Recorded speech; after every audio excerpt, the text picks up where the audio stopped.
Amy, good morning. Thank you. Ladies and gents, thank you very much for joining us this morning. For those of you who may not know me, I'm Del Rowlands. I'm the Director of Membership for the RAF Association, and delighted this morning to be joined by Air Vice Marshal Ranald Munro, Commandant General of the Royal Auxiliary Air Force. Ran, good morning. Good morning. How are you keeping? Yeah, very good actually. As getting used to still working at home. It's a bit odd, really. You still feel I need to go back into the city or up to High Wycombe, but getting used to it slowly. As I think we all are. Well, look, thanks ever so much for joining us today. We've got a number of people online, and as we said before, a number of people will be watching this out into the future. But be really useful if you're happy to, as a reservist of many years, but a recent convert to the light blue fraternity. If I can be that bold, just give us a run through of the last 34 years. Oh gosh. Do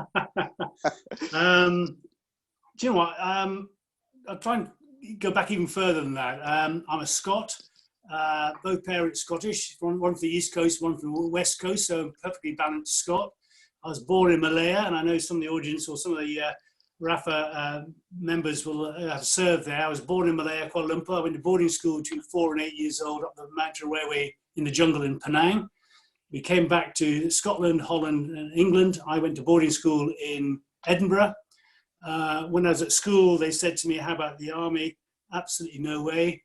I was a rebel, I was anti-establishment, I was a bad boy, I wasn't a prefect. My name appeared more times in the beating book since 1850 than anybody else, apparently. So I was, the army was definitely not for me. At that point, I went down to London. I studied law and psychology. I then qualified, was called to the bar at Gray's Inn as a barrister, and in 1986, and this very same year, joined the 10th Battalion, the Parachute Regiment, which was then a TA unit. Joined as a private soldier and served there for a couple of years until I was commissioned through Sandhurst, and then had another 33 years serving in the Army Reserve, in the Parachute Regiment, going through regimental duty, and all the way up through to Deputy Commander Bristol OTC, Deputy Commander Land Forces, a Senior Army Reservist, and then 3 years, and that was as a Major General, then 3 years as a Major General, the senior rank in the Reserves, Tri-Service, Assistant Chief of Defence Staff, Reserves and Cadets. So all the way through, other than operational tour in Baghdad with 18 Airborne Corps, I've always been a reservist on what we call RSDs, so Reserve Service Days, in other words, part-time. And in parallel with that, Del, all the way through, I've been a lawyer in the city. I'm a barrister. I've always worked in-house in financial services companies, being the general counsel and company secretary. So both a gatekeeper and a facilitator is what I did. So in parallel, I've had a reserve career and a civilian career. And of course, I was coming to the end last year, April. I came to the end of my time as my second 2-star job, which was the Assistant Chief of Defence Staff Reserves Cadets. Nowhere else to go. As a waif and stray, I think, as Decom Ops Jerry May called me, wandering the streets of London, nowhere to go. And he said, how about joining the RAF? I'd got to know the RAF quite well in that job. I liked what they were doing. They had a real change program, which ultimately became Astra, but they wanted the Chief of the Air Staff, Andy Turner, Jerry Mayhew, I knew as 2 stars. They were propelled upwards to glory, 4-star and 2 3-stars. Really good guys, up for change, modern officers, willing to be challenged, want ideas from wherever they come from. And all of that painted a picture for me where I could see that if they wanted to change the reserves and how they do the reserves to optimize them, the RAF was a place to be. And hence I moved across after an interview with the RAF and have been in since September last year. So again, getting used to that still, and my warrant officer keeps pulling me up and not being properly dressed. So still got a long way to go yet.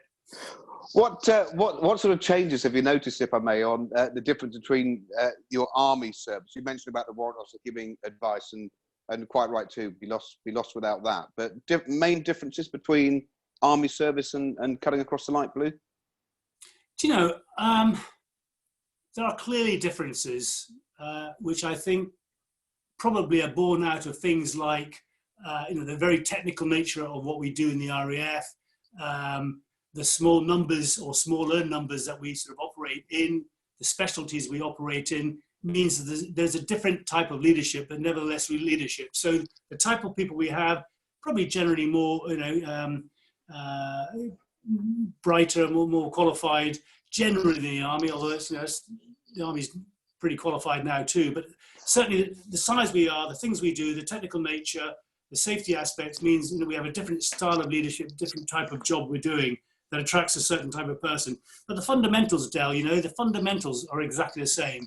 The sense of service, loyalty, professionalism, can-do attitude, sense of belonging, teamwork, all of those things are exactly the same, no difference. We'll come back to leadership later, if I may. But the one thing I wanted to ask before we go back to where it all started, because it's clearly a long and, dare I say, illustrious career, both from the Army Reserve and now in the RAF Reserve. But what was your favourite experience throughout all of your time in the Armed Forces? What was the most exciting thing that you did? Well, I'll pick you up on the illustrious bit. I'm not so sure about illustrious. I've just been very good at ducking, diving, and not being caught. So I was being polite. I was escape and evasion, I think, was what I was good at. Do you know what? If I put it another way, are there highlights in my, reserve career? There's not one I could pick out, but if I just run through them, clearly getting my red beret as a passing P company, getting my red beret was a huge achievement. Commissioning through Sandhurst was a huge achievement. I love commanding the recce platoon, just the nature. Not the elitism of it, the expert nature of what they were, real experts, real quality guys.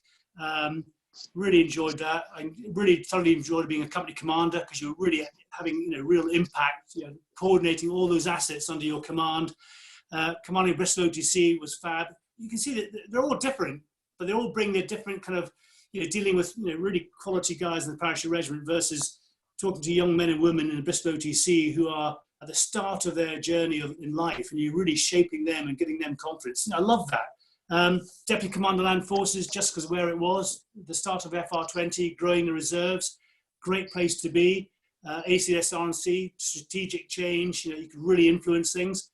But I'm loving it now. I mean, really loving it in the RAF. I mean, really good people right at the top, all the way through the organisation, especially, seeing that we can, even though the RAuxAF, the RF reserves have contributed greatly over the years, there's so much more we can do and give, and that's what we're trying to create going forward. So, all of it I loved. And of course, on the civilian side, qualifying at the bar as barrister was a huge achievement as well. So it's, it's doing exciting, interesting things with good people and achieving things. I think that's floated my boat of these times. If I can mix my metaphors and using boats for the RAF.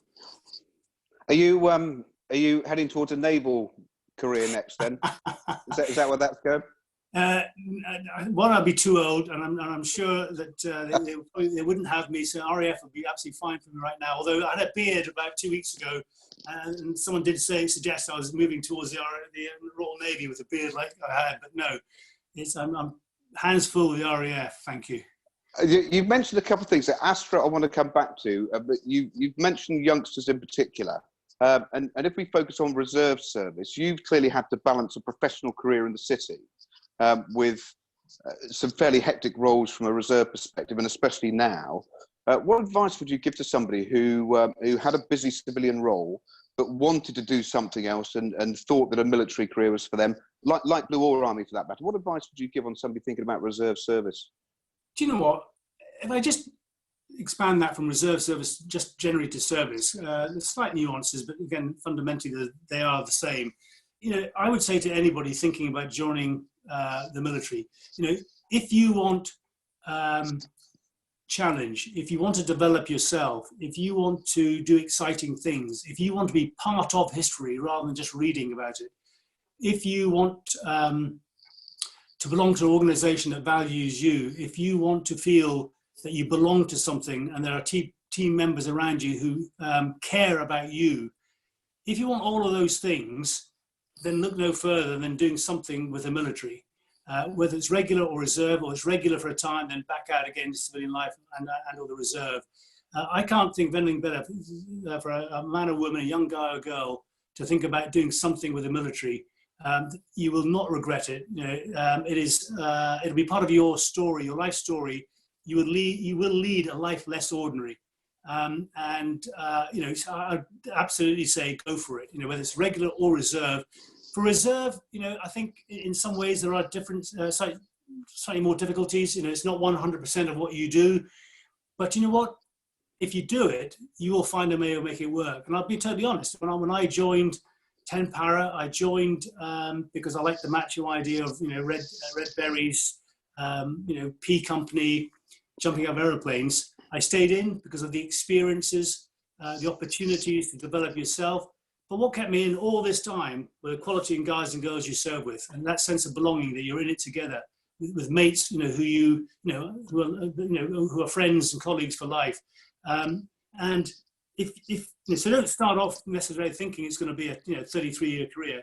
Join because it suits you. You've got time to do it. You haven't got a family yet, perhaps. Your work is not too busy yet. Join. And yes, there'll be times where you have to step back. You've got a family now. Your work has got increased in tempo. Step back, and we'll hold you.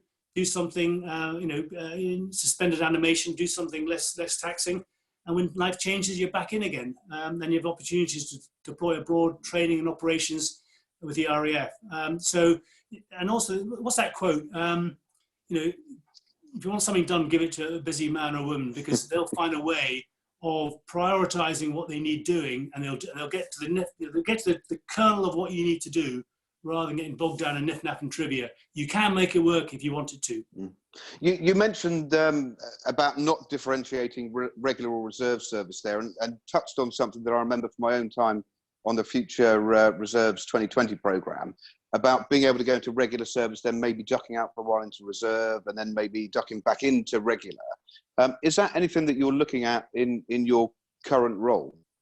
We're not looking at it directly because it's a tri-service endeavour. We're certainly contributing to that. I think what you're alluding to is what the Australians have already started using, called the Suakin model, what we would call the continuum of employment. You come in at the same standard, regular or reserve. You go left, you go full-time. You go right, you go part-time. You go further right, you're a reserve. And I distinguish between part-time and reserve. Part-time is someone who's got a contract, says, yes, I'm doing 2 days, 3 days a week. Reservist, you've got another job, that is 100% of your time. And in your spare time, you do the reserve service. And we want to concentrate on that as well, make sure those kind of guys and girls can join this organization. So yes, we absolutely want to be able to join the regulars, dial down to a part-time or reserve, and of course going back up the other way. We've started that with flexible engagement some time ago, which is really a dial down regular. We're looking now in MOD with a tri-service, dialing up a reservist. There's a program called RF30 now, Reserve Forces 30, the CDS's initiative, which is chaired by Mark Lancaster, a previous MINAF, Minister of Armed Forces, who's looking at, and part of it will be, how do we do that? I think it'll take a bit of time yet, because there's been an awful lot of policies and processes and procedures that we need to get through, but the intent is absolutely there, Del, is this continuum of employment, so we don't force people into a binary full-time, part-time reserve service, but allow people to flex their careers, their lifestyles, and stay and keeping talent within the organization. And that's the key thing. Talent is in short supply, and we to some extent can't just say, right, this is what you have to do to join the RAF. To some extent, we have to meet the people we want to join at least halfway to make it easy for them to serve. Otherwise, they'll choose other options, and we can't afford that. We want talent, and we want to keep the talent. So concentrating on the talent, then clearly there are a number of reserves at the moment that may well have been mobilised, or they're stepping up their days that they're giving. Are you in a position to give us any feel for what the RAF reserves are involved with COVID-19 in particular at the moment? Yes, of course. COVID is exactly, for my money, one of those things where the reserves are ideally placed to step up and called upon. If I can just give you big numbers, and these are out there, so this is not sensitive, they're out in the press. Across all the 3 services, 21,000 people have been stepped up. And of course, the reserves, as part of that, within less than 24 hours of us going out and asking the RAF Reserve who would be prepared to step up and support, within 24 hours, we had 800 people saying that they would step up and be prepared to support COVID. I mean, that was a fantastic reaction, which has not gone unnoticed, I can tell you, within Defence and certainly within the within Air Command at High Wycombe. We didn't need all those 800. We were authorised internally for about 500. We've mobilised at this point about 327. Not all of them are being used because some of them are contingencies. And by the way, we're not using all the regulars either. And this is a really key point I've tried to get people to hoist on board. The services were told to expect a tsunami, and we prepared for that. What we've got, and I guess because people behaved themselves, they didn't go into work, they did the social distancing and all the rest of it, the curve flattened, and actually the demand signal from the MOD, from the blue light services, has been light compared to what we thought it would be. So the demand signal, rather than having a tsunami, it's been at best probably a spring tide. That's not wasted effort on the reserves part or indeed the single services, because we didn't know what's going to happen. So right now, to answer your question about the RAF, we've got 327 people mobilised. 150 of them are from the FB Force, who are relieving regulars from the FB Force to go back into phase 1 and phase 2 training, both as instructors and students. So that's relieving, backfill, if you like. But others are involved in driving, logs, medic, planning, intelligence, involved across pretty much most of the trade branches, and quite a few of them, standing by, waiting to be used if indeed things take turn for the worse, or we have a second wave. So use of reserves right now, fantastic. Mm-hmm.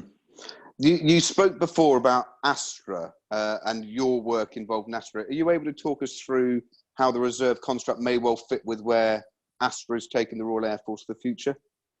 Yeah, as you know, and I know you had Decom Ops Air Marshal Jerry Mayhew on recently, talked briefly about it. Astra is about an initiative directed by CAS, Chief of the Air Staff, which is, what does the new generation Air Force 2035, 40 look like? And of course, that what we've painted that picture is not a finite destination. The phrase I use, it's not it's a 4-figure grid reference. It's not an 8 or a 10-figure grid reference. It's 4 figures, but it gives us a direction of travel. It gives us an azimuth. It gives us a beacon to aim towards. Things will change clearly as we go towards that grid, 4-figure grid reference. So the way the picture I paint right now is this. Imagine a sort of a slide. On the left-hand side of the slide is what's the reserves done right now. RAuxAF, the Royal Auxiliary Air Force, has done a fantastic job. Whether you look at Afghanistan, Iraq, Olympics, COVID now, the other operations we're involved in, ASATIs around the world, air policing, supporting the aircraft out there, in the Balkans, good stuff. Where we're going, probably, if we look at the trends and where we think we're going across all 3 services, by the way, a bigger reserve, a bigger component of that reserve being volunteers, so not just full-time reserve service, ex-regulars or part-time. So a bigger reserve, bigger component being volunteers, probably more geographically spread, more outside the wire to get in touch with the conurbations, people where we recruit, but also where the industries are. New industries, space, data analytics, information advantage, where can we go to find those kind of people in industry? So we'll go to them rather than expecting them to come to us. We'll be a bigger proportion of the whole, 75-25% mix.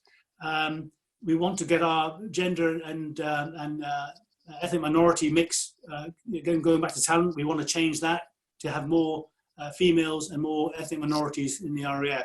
So, more command opportunities at squadron level, more WOs being volunteers.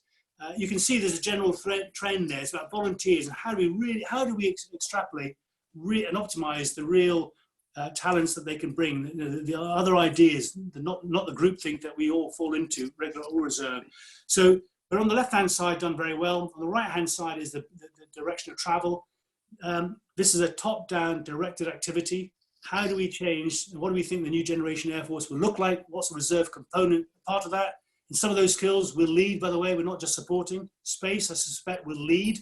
That's where, the cyber probably lead from the reserves. But this is a key point though, Del. Even though it's a top-down command-led activity, how we get from where we are to where we're going to go to in that journey, we need all our people with a good idea to tell us, how do we do that? And I have no idea how we do that. that's where we go back to the squadron commanders, the officers, the warrant officers, the aircraftsmen, and say, what did it feel like to you? What's the lived experience? And how do we get from here to there? Help us design that. And that's the process of sprints that we will now be going through in the coming weeks and months. And of course, then it's for the staff to deliver that, to make sure we're complying with all the processes and procedures that we need to. So really exciting times right now in the RAF. It's one of the reasons why, as well as the head shed and the compelling picture they painted for me, is why I came across from the Army into the RAF. I mean, you've cut across at a really interesting time. It was September last year, if I recall, and you've outlined a number of challenges that you will face in your role. What difficult to distill to one thing, but what do you think is going to be the greatest challenge in your time as the Commandant General? I suspect, like any big organisation, and we are, by any definition, a big organisation, and I think the challenge will be building up a head of steam, building some momentum, and change. Change is never easy, Dale, as you know, in any organisation. Change is not easy, and trying to paint that picture, and again, I'll come back to leadership perhaps later. You said you want to come back to leadership. Is painting that vision, which is compelling enough for people to say, do you know what, I want some of that. I want to be part of this journey to create that new RAF and reserves component of that in the RAF. That's the first challenge. But then it's making sure that human beings who don't like change make the necessary leap of faith to start shaping things, get involved, roll the sleeves up and say, right, we can change policies and procedures so we can deliver that vision and that strategy. And that's always going to be difficult. And some people will, I think, step up the challenge, and some people will find it difficult. But our job as leaders is to make sure we harness all those talents, to make sure that people play their part to design that new generation Air Force. And thanks for the segue. We said we're going to touch on leadership. It's a real staff college question, but what do you think defines a good leader? What qualities are important in a good leader? As I'm sure all of us are aware, there's goodness knows how many books about leadership, and I think all of them will there'll be something in there that resonates. If I answer that in two ways, what is leadership for me, and what I've taken away from the books and what it means to me? Leadership is about taking a disparate group of people, individuals, and turning them into a team that faces the same direction. And you do that by giving them a compelling vision, purpose. What is our purpose? What's the vision? Where are we going? So people turn in the right direction. You bind them together with that. You bind them together by having common values and standards and ethos. You bind them together by showing what part they play in that plan, what their job is, supporting them. So all of those things about leadership, it's getting a group of people, individuals, into a team to then generate, an output to achieve a mission or a purpose. That for me is what leadership is. I heard the other day someone else, a friend of mine, quote probably a Prussian general or a German general, it usually is, and it was, leadership is getting other people to do what you want because they want to. There's something in that. It's not about bullying. It's about them wanting to do it. And it goes back to something that I feel very strongly in, that we all lead by permission. Leaders need followers, and those followers give us permission to lead them, and they give us that permission. And for me, it boils down to really one thing, and that's trust. Now, I know that's very simplistic, but it's about trust, and that trust comes from two things: professional competency. Does this guy or girl know their job? Do they know what they're doing? Do they know when to ask questions when they don't? Will they listen to the people below them and the experts around them? So is this guy or girl competent to lead? But the other facet I think is equally important, perhaps even more important, is, is this person a good person? Are they reliable? Will they look after me? Will they look after my team? Do they have integrity? Are they honest? Will they be straight with me? So it's the qualities of the individual. So leadership, turning individuals into teams, simplistically, being a good leader I think, is being able to generate trust in the people that you're leading, so they give you the permission to lead, and that comes from competency, but also the type of person you are, with humility. Is that thank you for that? Is that universal? Do you think? I mean, we'll go back to your time with the army, and with the parachute regiment in particular. Are there different leadership skills as you see them in the land environment compared to the RAF in this case? Again, I think there are the same qualities, but the balance might be different in some respects. What I mean by that is that I think gone are the days when there was one military style of leadership, which is get on with it, do as you're told, don't ask questions. I think those days have gone. There is no longer one style of leadership. You need to look at your leadership style depending on the task. Are you in contact, not in contact? The people you're dealing with, are these people who are experts, or do they need greater direction from me?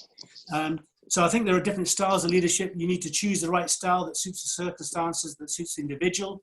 I think in the RAF, we've always had a style which is more akin to the expert, less directive in many ways, because you've got experts around you, who know their job better than you do. Your job is to make sure that they understand the purpose of what it is they're doing and what the sort of overall output is. So the styles are exactly the same, I think, from the Army to the Air Force, perhaps more in the Air Force on the sort of collaborative, cooperative style of leadership rather than the directive. I think that's probably where I would see the difference. Having said that, and maybe it's a criticism, take it for what you want. Sometimes I do wish we could get better at giving orders in the RAF and just telling people to get on with it, rather than just having a discussion and saying, okay, well, let's distinguish between a discussion and then when the boss says, right, rank size back on again, orders. There is a difference. It's a really interesting take. You touched then again, going back to the leadership bit and quoting a German or a Prussian general. We'll bring it back to the British. And the one thing I remember are principles of war that translate, as you probably will know better than others, often into the civilian world as well. Do you have a favourite principle of war from a management perspective? I love the principles of war, and very often when you're struggling with an idea, as I did for Astra, or reserve optimization, which is the reserve part of Astra, trying to think about, gosh, this is quite a knotty problem. It's a big piece of cake to bite off, and you go back to principles, and sometimes that just makes it clearer. And I certainly applied a lot of those in looking at Astra. Things like, selection and maintenance of the aim, probably my favourite. I love that. Sometimes you have to go get through the obstacle, but don't lose sight of what it is you're trying to do. So that's not task focused, it's mission focused, and realising, yes, you might need to do things differently as you go on a journey, but nevertheless, keep in sight what it is you're trying to achieve. So selection and maintenance of the aim, simplicity, unity of command, I think is an important one. It's economy of effort is another one I like. Reinforcing strengths, again, another one I like. All these things play their part in, I think certainly everyday life in the city where I work as a lawyer, but also in the forces as well. Those principles are there for a reason, and they've had longevity for a reason. They work. It's interesting because the one that's always taken me, and perhaps by dint of my background, has been maintenance of morale. And again, to come full circle to what the association's here for, amongst many other things, it is about a unifying effort. It's about a unifying thing, but it is about maintaining morale in order to allow people to do what it is they need to do. And certainly from our perspective, maintaining people's morale will have a direct link to operational effectiveness in some way, shape or form. But I'm sure we'll probably need to take the staff college discussion offline, but the selection and maintenance of the aim is something that clearly you're focused on at the moment when it comes to where the reserves go forward. What do you think is going to be the biggest challenge for reserves in the years ahead? Again, just coming back on the selection and maintenance of the aim, yeah, really important, because we know the journey we're on, and there'll be some people who either, probably not mischievously, but certainly just because they don't like change, will try and deflect us from the course, and we need to keep going and just push through. take our people with us, certainly, but leadership is also about saying that we think this is the right journey to be on. The challenge will be, as I said, we mentioned this earlier, will be, this people's propensity not to like change, and therefore trying to get them to get out of the comfort zones. The challenge for reserves going forward, I think, will be this, that we recognise the value they bring, both in terms of, and again, the Independent Commission report in 2020 came up with this, what do the reserves provide us with? Mass, skills which are more cost effectively held in civilian life and brought forward when we want them, cyber, medical are the classic examples. Mass, skills, regeneration, so warfighting at scale, if you like, and connecting with the nation. And don't underestimate the connecting with the nation. That's really, really important, especially as the single services get smaller.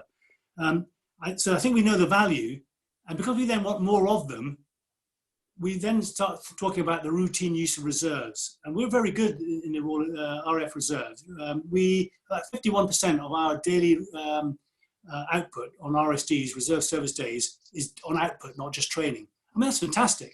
And in some places it's higher than that, although we have to be careful. We recognise we're not just taking, we have to give people what they want as well, which is development and variety of opportunities. But as we move to more of this sort of routine use reserves, if we don't bend ourselves, I'm going to give you a good example. If we don't bend as a service to accommodate reserve service, then we won't get the best out of them. And all we'll do is make them into part-time regulars. And we're missing the point if that happens.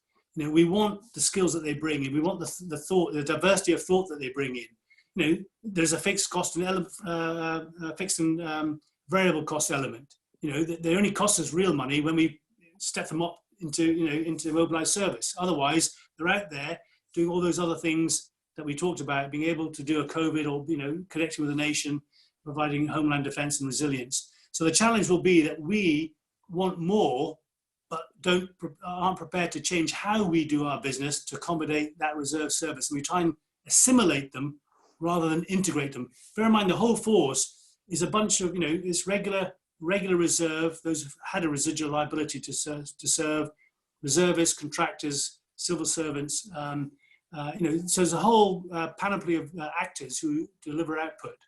And the job that we need to do is that whole force is to integrate it. That doesn't mean assimilate it. An example I said I'd give you, and it's a really powerful example that happened just as I was coming in, and it's happening still. There was an issue down at Bryce Norton. There's an issue with a commercial contract. We'd already said, released regulars, so we couldn't do the work down using the regulars. Somebody came up with the idea about reserves. Fantastic, let's use the reserves as a TG5 thing, so it's kit and equipment, trade group 5. Let's get the reserves in. Fantastic, that's a good idea. So it took an emergency, Del, to think about the reserves. This is a bit of okay, fine, I get it. But then the answer was apparently, right, let's get the reserves in and tell them to come in Monday to Friday and they can sort this for us. No, they're reserves. They've got other jobs. Give them the problem, talk to them and say, right, how can we do this? Work with them. Who can do it during the week and who can do it weekends? And they came up with a roster that saw a bit of both. People during the week that could come in, people at the weekends could come in. So we, the RAF, bent ourselves to accommodate that reserve service. And guess what? It delivered. And that's what I mean, so the risk going forward, that was a very long answer to your question. The risk is we don't recognize that and we try and force people, reserves, into how we do things because that's how we've always done it. And therefore we will lose them. We'll get a certain type of person. We won't get the A team and we won't deliver the output that we're looking to through the reserves. Clearly an element of the reserve being contented to be able to fit in with what we're doing whilst we are flexing to meet their needs. Absolutely understand that. The employer that the reserve has, their primary employer, if I can use that expression, in the high street clearly has a stake in all of this. How does the relationship with employers work at the moment for reservists? I think we have a good relationship, but we can't rest on our laurels. Employer engagement, as we call it, and it's not employer support. Employer support was really what we found in the last Gulf War, that when we started mobilizing reserves, we went to support the employers. And of course, then a lot of the employers said, he or she, they're in the reserve. Really? I didn't know that. So we can't just do employee support at the point of need. Employer engagement is about engaging with employers right from the, now in steady state. So we build a rapport and a relationship with them. And that was identified in the white paper back in 2012, whenever it was, following the Independent Commission report. And that white paper clearly saw employers, and I think they're right, employers being on the critical path to delivering reserve output, because we need employers and society more widely now. So we've created a bridgehead with employers. We need to build on that into wider society of understanding about the armed forces generally and reserves in particular, because they're in society, they employ them, and understand their part in capability. So society, so defence, if you like, and security is no longer just a preserve of the single services, it's actually a whole society endeavour. And that's something I think we're moving towards increasingly. But the employers are certainly on the critical path. So important are they that we created employee notification with them. So every year we tell them of who their guys and girls on reserve and what they've been up to, what they can expect for the training programme for the coming year. And that I think is going extremely well, particularly in the RAF, by the way. The DRM, Defence Relationship Management, we created, which is almost like the key account manager for the biggest companies, the national and international companies. That's going really well. And of course, what they do trickles down into the RAFCAs locally through the various employees, regional engagement, employee engagement directors in the RAFCAs. So it's pretty joined up. The employers wanted to have an employer recognition scheme, so a bronze, silver, gold award. We do that. The gold alumni have all created their, the gold members have created their own alumni, not under our direction. They found networking amongst themselves beneficial for their own commercial interests, but actually providing a sounding board into defence. So we go to them, ask them questions, and they tell us what we should be talking about as well. So employers are definitely on the critical path, Dale. So thank you for asking the question. And I think we have done well with them. But you know what? One thing we do have a propensity to do as the single services, I'm afraid, is job done, back to base, team bickies. Recruiting and employer engagement, I can tell you, are never done. They are top-down, deliberate, prolonged activities, and we need to build an infrastructure that supports that, rather than firefighting and doing it on a sort of ad hoc basis and think we can do it in the margins. These are key activities that we need to resource and create the infrastructure for. An awful lot there to have whizzing around in anyone's mind, not least of all you as the head shed. But what perhaps a simple question, but what motivates you most of all to get up in the morning and tackle some of these issues? I think I mentioned this earlier. Whether it's my civilian work in the city as a lawyer, or whether it's my RAF service, what gets me up is the challenge of the day ahead. Working with good people, doing exciting things, and achieving something at the end of it. You can look back and go, do you know what, we did that as a team, and leaving that. And we're all custodians. We're all we hold the baton for a certain amount of time. I as CG hold that baton for a number of years, and I pass it on. The job you're doing, the job that Kaz is doing, likewise. And all we're trying to do is making sure we're moving that ball a bit further down the pitch, dealing with the issues of the day, and handing over the baton to somebody else to take it forward. So it's moving things forward with good people doing exciting things and great experiences.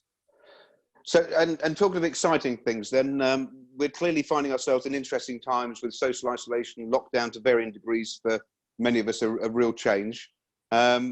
What opportunities has this interesting period presented to you from a personal perspective? Have you got any new hobbies? Taken up baking, unicycling, juggling? Anything while you've been locked down you want to reveal to the world? Do you know what? Unfortunately, I'm not that exciting. So you mean, is there time outside of my wife beasting me around the garden and getting things to do things I promised to do for years? There's not much time left. I mean, no, seriously. I mean, I think I've been pretty busy, both on the civilian side, but also on the time where we are right now with the RAF. The EXCO paper, which is the senior committee in the RAF. That committee has opined on the straw man. It's taking forward a piece of work. So all of that stuff, we're now gearing up to start delivering some of that work as reserve optimization as part of Astra. So that's keeping me pretty busy. But if anything, really, it's given me a bit more thinking time. about, what next, both in the civilian world, and I think we're all a bit the same. Is there a different way of doing things? Do I still want to do this? What's the mix like between military and civilian? Have I got that mix right? I always say, and don't tell employees this, please, but I always say in various audiences, the law is my profession, but my passion is this, because of the quality of people you serve with, and that sort of unified purpose that you have, very clear purpose, good leadership with all around you. So nothing exciting. I'm not baking, I'm not cooking, more in the garden, bit more fizz and a bit more thinking time, and reading as well, actually, a bit more reading. Well, favorite book? Gosh, you know what? Again, I'm not very good at fiction. I tend to read fact. So actually, ironically, right now, I'm going back to looking at my learning to fly books, navigation and aerodynamics. I don't know why I'm doing that, but I'm going back to it. I think maybe it's I'm in the RAF now, and I haven't flown for a while because, as you know, I've got a private pilot's license, but I'm not doing very much flying now. But I want to get back into it. So when I do, I want to get my head back into the kind of terminology and the science of flying. Maybe you spent too long jumping out of the airplanes rather than flying them around. Maybe that was part of the problem. Yeah, you might be right. You might be right. Although I have to say, I'm extremely proud of my 33 years service in the Army Reserve. As a parachute regiment officer, I'm still chuffed to bits with that. I'm still proud of that. I'm still engaged as an elder, would you believe it, of the parachute regiment. But my new family now, my loyalty is obviously to the light blue in the job I'm doing now, and to do the best I can for my bosses, CAS and the 2 DCOMs, and indeed the guys and girls around me, those part of my team, but also more widely. But having said that, I'm not sure I ever particularly really enjoyed the parachuting side of life. It's pretty miserable in the back of a Herc with 90 guys and all the heavy kit at 4 o'clock in the morning, chucked around Wales, and in Scotland with a C-130 pilot who seems to think that a 4-figure grid reference is accurate enough for those guys in the back when they chuck you out. But actually, do you know what? Again, the camaraderie and the adversity that brings, and the camaraderie it builds is fantastic. And my 2 last ambitions parachuting were, and I fulfilled them both in the last few years, a World War II Battle of Britain Memorial Flight Dakota into Arnhem, jump into Arnhem, and then last year at actually Saint-Mary-Église, which is American drop zone, jumping with Americans onto that drop zone at Normandy last year from a French aircraft to gain my French wings. So a bit of a highlight. Wow, absolutely fantastic. I can tell that that you can't quite let go of the parachute regiment thing, given what's on, I think, on the shelf behind you, next to your middle element of box files. I think there's a bronze paratrooper there, unless my eyesight really is fading. Yeah, no, your eyesight is good. It is up there. Do you know what? It's probably the only thing my wife allows me in the whole house. I don't have a den. I haven't got a downstairs loo. Everything I've got is pictures and everything else, and memorabilia are all stuck in the attic. So that's about the only thing she's allowed me to have in the house. So he stands there with pride. But I've never. I've had 33 years of that. But right now, my energy is all tied up in the RAF Reserve, and working with the guys and girls around me, and under the direction of the 3 guys at the top to deliver for them and for us a more relevant, capable, and usable reserve, and that's what's taking all my time and loyalty right now. And actually, I'm absolutely loving it. I think the energy that you have is absolutely palpable, and if I can be this bold, the richness that you bring with your experience, the light blue at this time, I think it's just going to be of massive benefit. And forgive me for blowing smoke, as it were. I think that's clear for all to see, if I may. Now, that energy can't be on the go the whole time. So what represents an ideal Sunday for Air Vice Marshal Ranulph Munro? Yeah, again, just going back, you're a very insightful comment there. I mean, blow as much smoke as you want, by the way. I'm very happy with that. You can only have that kind of energy if you believe in something and you're supported. And I am definitely being supported by the 2 DCOMs, the CAS, but also the AOCs and the staff. I mean, they're really, really good people, though. I think up for the challenge of Astra. I've got to be honest, if I'm not visiting, and right now, obviously, I can't physically visit units, and I love doing that, because visits to units is all about, for me, 3 DCOMs. I cascade down the information. What's the thinking at the top? Where are we? Going back to this thing about being honest and having integrity and being straight with people. But also, really, as important, if not more important, is sucking up the information from the grassroots and saying, is this working for you? Do we need to explain it in a different way? Is it right? Is it wrong? Tell us what you think. There's no point having these policies if it doesn't work for you. Going back to my point about permission and having our people design the RAF of the future. But of course, the other part of the 3D comms is that me coming back to the centre, talking to Air Command, talking to my colleagues in RF&C and the other two services, and also sharing with my peers and our senior leadership within the RAF. So it's up, down, and across communication to make sure we are properly informed in our decision making. Now that's when I do visits. I can't do very many now, although I'm about to start some virtual visits. So we'll see how that goes. I think one of the things COVID has done is made us all embrace innovation a little bit and deciding to do things in a different way. And many of which I know Air Command want to stick afterwards and not just go back to where we were, but actually the new normal. How else can we do things to save time for people to make things easier and better? But going back to your question about Sundays, if I'm visiting on weekends, which I tend to do pretty much most weekends, I've got to be honest, when I get to the Sunday, I kind of flop and do not very much. and my wife hates that because she wants me to say, well, go and do something. And actually, I'm flopping and doing not very much, other than maybe a bit of fizz or taking the dog for a walk, and a bit of reading. So again, not very exciting, I'm afraid. If I can be this bold, from everything you've described over the last 45 minutes or so, I think relaxing on a Sunday is something you're perfectly entitled to. But you've clearly got a domestic challenge of sorts there, so I'll leave that one to you. But you mentioned the reservists there. Perhaps one of the points from the association's perspective is there is one big family. We're here with the charity that supports the RAF family, and reservists are an integral part of that. So I know we'll talk more another time, but a good proportion of the reservists, over half of those in the RAF today, including reservists, are members of the association. But it's their association as well, Ran. If I can just ask you to reinforce that when you visit, but give them our thanks for what they do as well. Well, I absolutely. I mean, I've certainly on my visits, people have said that to me. I know I've read the marketing literature, and you're very clear about your reserve credentials, and that's really important to me because it isn't just about how we use reserves in their capacity as reservists on output. It's making sure that they are part of every part and facet of the family, and of course, RAFA is exactly that as well. So. The fact that you're doing that again, I use that as well. So look, we're incorporated here. Why can't we incorporate it over here as well? So I think so thank you for everything you're doing for the RAF in general, but obviously and supporting us in our endeavours, and those who are serving and have served, regular or reserve. It's really important that we have that support, or that sort of 360 support all round for every member who's serving or have served, whether they be regular or reserve. So thank you very much indeed for that. No, I think, if I may, the final thanks should go to you, Ran. Actually, and I don't know whether you've got a mug of something there, but the tradition on these, if you haven't, I'll have a swig for you. But the tradition on these is to thank you for what you've done, and thank you for a really insightful talk this morning. Absolutely inspiring. I'm sure everybody will join me in wanting to thank you. So here's to you, Ran. Well, here's to you, and thank you very much indeed. I haven't got one of your mugs, so I need to get hold of one. That's a deficiency on my part.